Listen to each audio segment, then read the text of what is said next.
Hey everyone, welcome back to Capsa. I am Sri, your guide to unraveling medical mysteries and complex diseases. Today, we are diving deep into something you might not have heard about before: sloth fever, scientifically known as Oropouche virus. We will explore what it is, how it spreads, and why it is associated with the lovable sloths.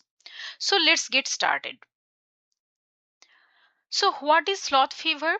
Well, it is a nickname given to the infections caused by Oropouche virus, named after its association with sloths. It's important to note that this is not because sloths transmit the virus directly to humans. Instead, the term sloth fever reflects the connection between the virus and the natural habitats of sloths. Intrigued? Let's dig deeper. Oropouche virus is a zoonotic disease, which means it can be transmitted from animals to humans. It was first identified in 1955 in a worker near the Oropouche River in Trinidad and Tobago.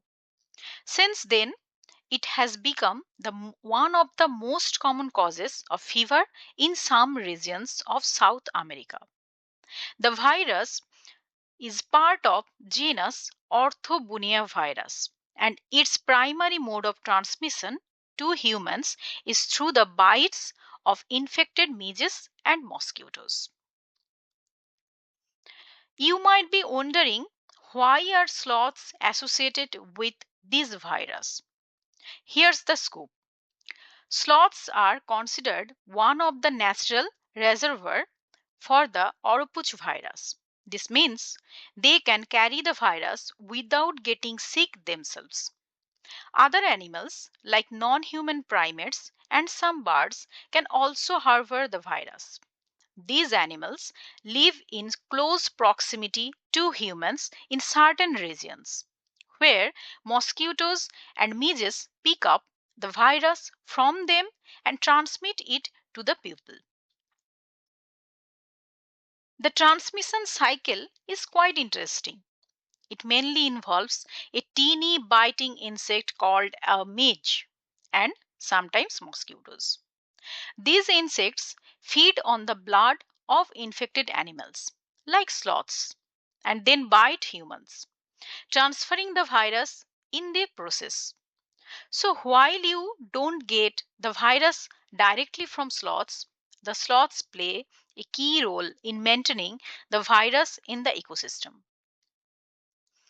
Now, let's talk about what happens if you get infected. The symptoms of sloth fever are similar to those of other viral infections like dengue. Common symptoms include fever, headache, muscle pain, joint stiffness, and fatigue. Some people might experience nausea, vomiting, diarrhea, rash, back pain, and even mild bleeding.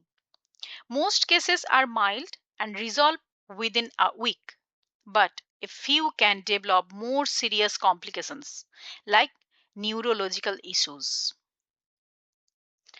There is an important consideration for pregnant women.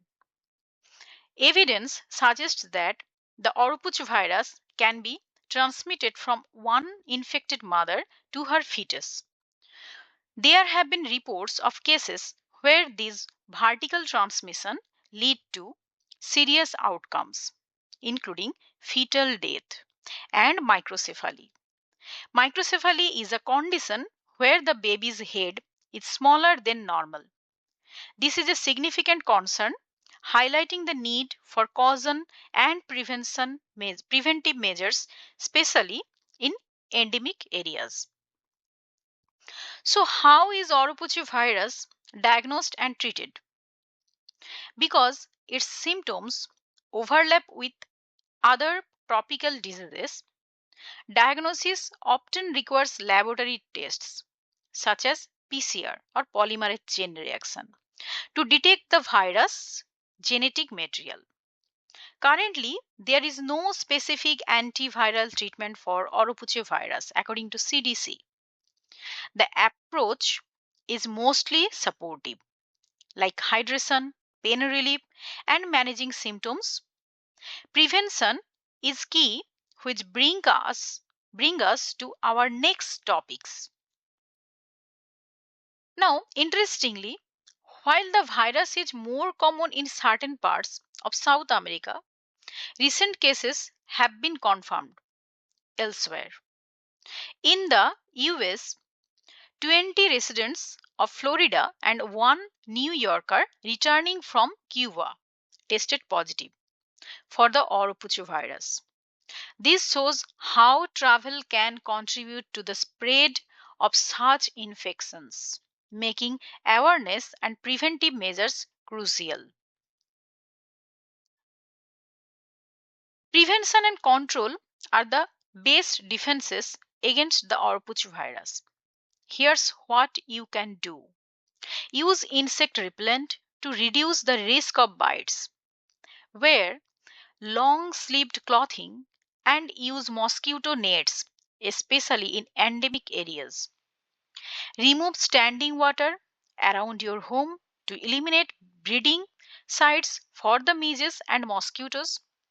Travelers should be aware of the risks and take preventive measures of visiting areas known to have Oropouche virus. So that's a wrap on today's deep dive into sloth fever or the Oropouche virus. Understanding this virus helps us stay one step ahead in preventing infections. If you found this video helpful, don't forget to give a thumbs up, subscribe to Capsa, and hit that notification bell to stay updated with more health and medical insights. If you have any questions or comments, drop them below. We would love to hear from you. Stay safe, stay informed, and see you next time.